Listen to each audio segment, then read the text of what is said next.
nãy hianin câu giao tê tín cần luộc đòn mê cần đi hay bùi lé mấy khơi ê văn lộn muốn về ôi văn mối tặc em khay lé ôi văn lộn muốn về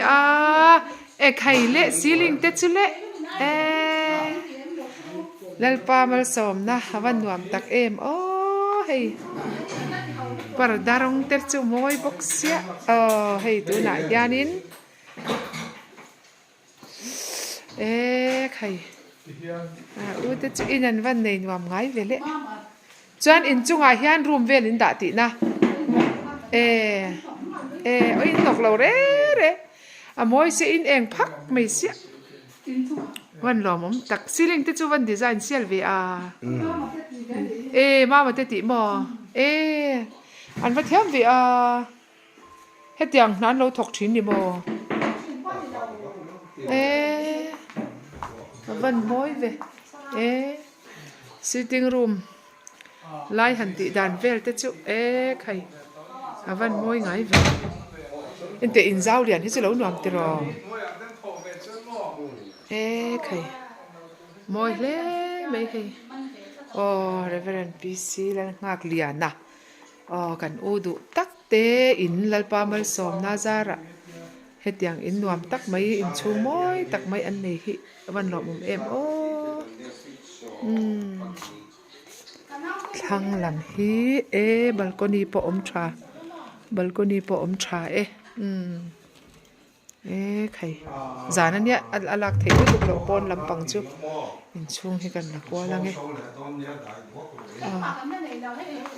anh kim min này làm hay anh làm nó tụi có làm hay in là mỗi sa bốc xí,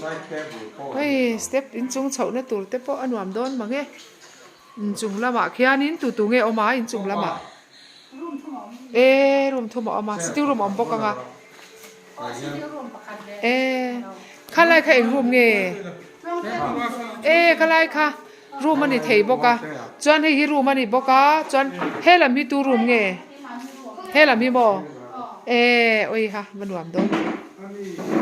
cháu ca là anh làm một xí mình làm ốm về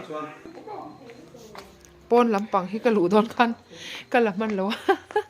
thế thì hắn pon lắm bằng khi cái là lệ dọc nghe chung cái là mất xã pon lắm bằng khi cái là mình lo được va khay hay Christmas anh in chế lâu là chat lâu bốc anh check mấy hay ngủ năm khóc mấy anh check mấy khay awan lom em pona pangpara nei chabok si hey alom le mai kwal pop men in po lal in ang mai ni